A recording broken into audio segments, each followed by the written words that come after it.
তাহলে আমাদের আজটা মানে যে প্রথম সবক স্টার্টিং ক্লাসে সবকটি আমরা বুঝে নেব।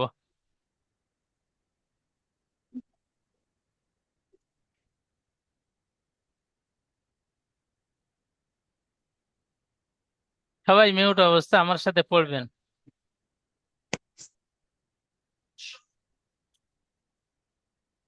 أعوذ بالله من الشيطان الرجيم.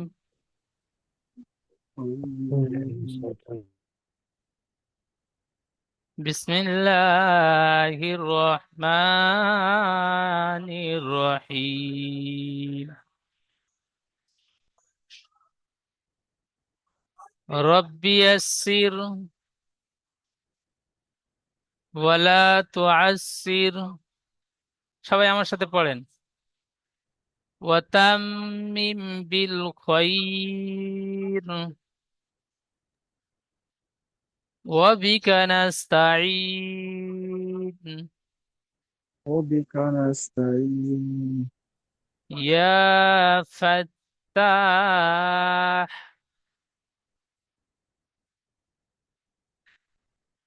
رب زدني علما رب زدني علما رب رب زدني زدني علما رب زدني علما. علما।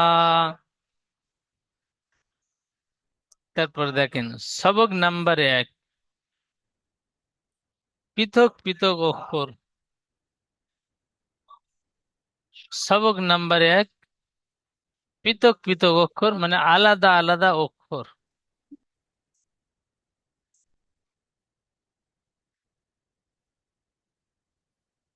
কিতাব শুরু করার পূর্বে আমরা এখানে এই যে দোয়াটি পড়লাম, আল্লাহ রাব্বুল আলামিনের কাছ থেকে দোয়া চেয়ে নিলাম। তো এখন দেখেন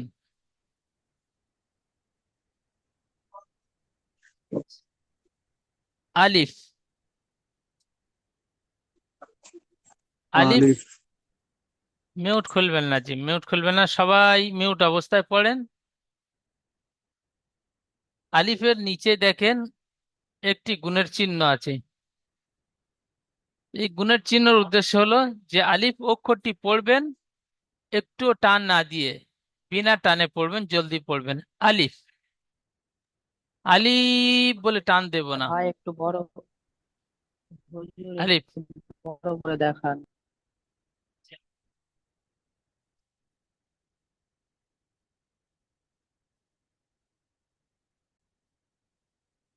তারপরে দাগ দেবেন না, কেউ নিশানি দেবেন না। তাহলে আলিফ, আলিফ অক্ষরটি একটুও টান হবে না। হাসিবুল ভাই দাগ দিচ্ছেন, জি হাসিবুল ভাই ঠিক এমনটাই করবেন না, জি। তারপরে দেখেন বা। বা অক্ষরটি একালি পরিমাণ টান দিয়ে পড়তে হয়। এখানে যে নিচে এক লেখা আছে, এক লেখার মানে হলো বা অক্ষরটি একালি পরিমাণ টান দিয়ে পড়তে হবে। তারপরে তা, তা অক্ষরটি একালি পরিমাণ টান দিয়ে পড়তে হবে। সা, সা অক্ষরটি একালি পরিমাণ টান দিয়ে পড়তে হবে। আমার সাথে সাথে সবাই পড়বেন মিউট অবস্থায়, সবাই পড়বেন, তাহলে পড়াটি আমার সাথে সাথে পড়লে আপনার উচ্চারণটি আমার মতো হবে। এখানে দেখেন বা, তা, সা, তিনটি অক্ষর, তিনটি অক্ষরের আকৃতি ঠিক এমন।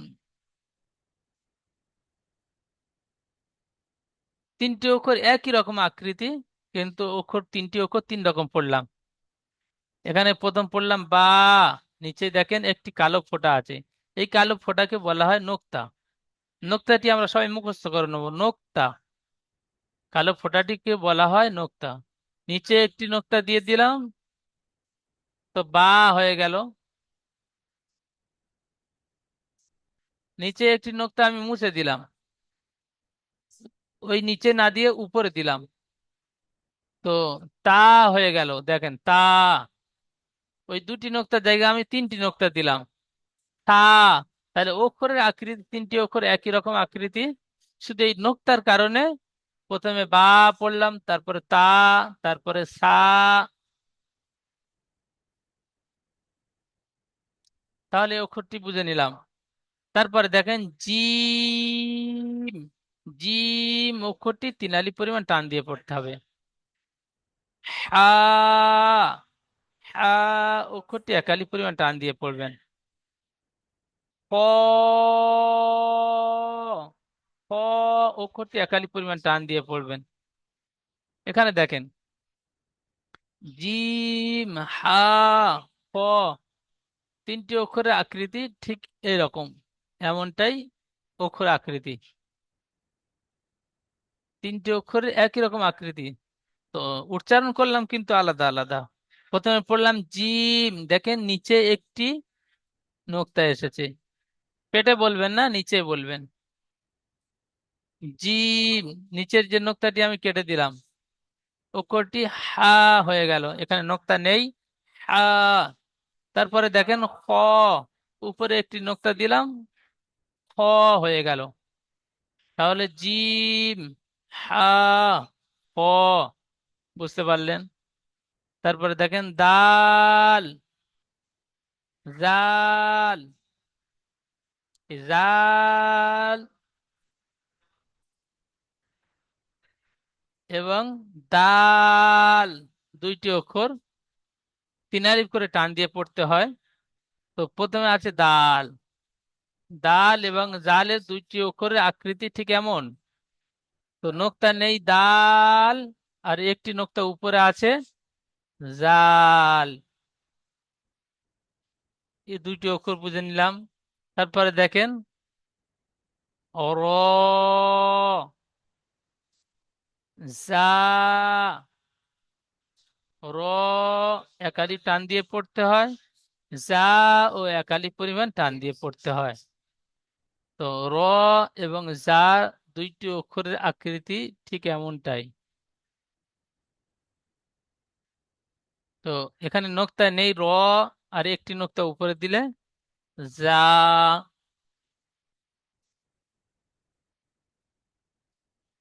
তারপরে দেখেন সিন। সিন অক্ষরটি 3 আলিফ পরিমাণ টান দিয়ে পড়বো। শিন। শিন অক্ষরটি 3 আলিফ পরিমাণ টান দিয়ে পড়বো। তাহলে সিন এবং শিন দুইটি অক্ষরের আকৃতি আমি লিখে দেখাচ্ছি, দেখেন ঠিক এমনটাই।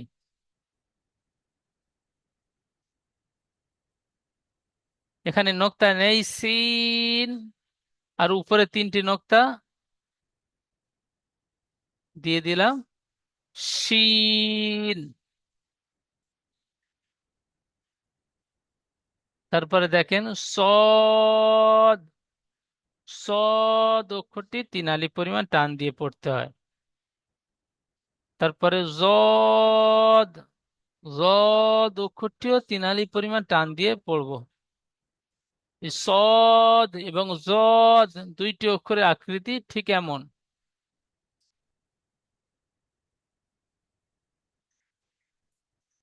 ঠিক এমনটাই সদ এবং জদ।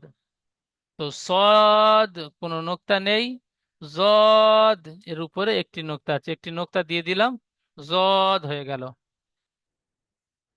তাহলে পড়াটিও বুঝতে পারলাম। এবার দেখেন এখানে খ এর উপরে একটি ফুলের মতো চিহ্ন আছে। এই ফুলের মতো চিহ্নটি কি বলা হয়? স্টার চিহ্ন। স্টার চিহ্ন উদ্দেশ্য হলো পুর করে পড়া।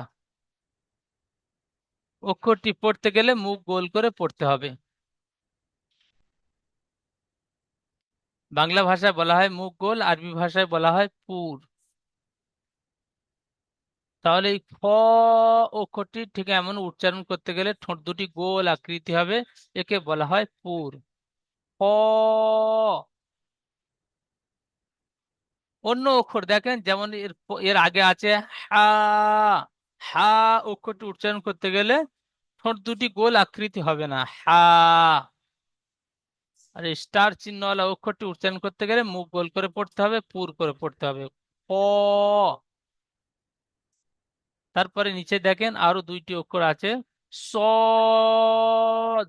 সদ চিহ্নের উপরে স্টার চিহ্ন আছে, তো সদ অক্ষরটি পুর করে পড়তে হবে, সদ। তারপরে দেখেন জদ। জদ চিহ্নটিও পুর করে পড়তে হবে, মুখ গোল করে পড়তে হবে। তাহলে আজকের সবকের মধ্যে স্টার চিহ্নওয়ালা অক্ষর তিনটি পেলাম, এই তিনটি অক্ষর পুর করে পড়তে হবে। হয়তো আপনারা প্রশ্ন করবেন, রটি পড়তে গেলে মুখ ঠোঁট দুটি তো গোল আকৃতি হয়, পুর হয়, ও র, বাকি কোন অক্ষরগুলো আর পুর হয় না।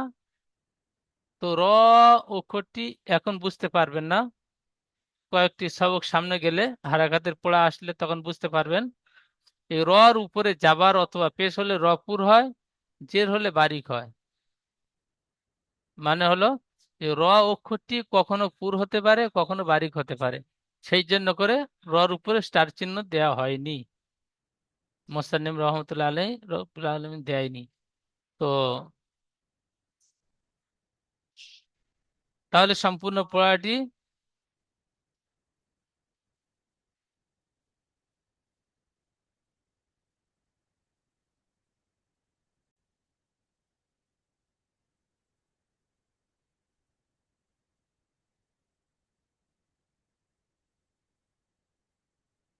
আলিফ। আলিফ একটু টান দেব না। বা, তা, সা, তিনটি অক্ষর একালি করে টান দিয়ে পড়বো। তারপরে জিম। জিম অক্ষরটি তিনালি টান দিয়ে পড়বো। হা, হ, দাল, জাল, র, জা, সিন, শিন, সদ, জদ। ঠিক কেমন ভাবে পড়বো, যে অক্ষরের নিচে দেখবেন তিন লেখা আছে সেই সমস্ত অক্ষরগুলো তিন আলিফ টান দিয়ে পড়বেন, আর যে অক্ষরের নিচে দেখবেন এক লেখা আছে ওই সমস্ত অক্ষরগুলো এক আলিফ পরিমাণ টান দিয়ে পড়বেন।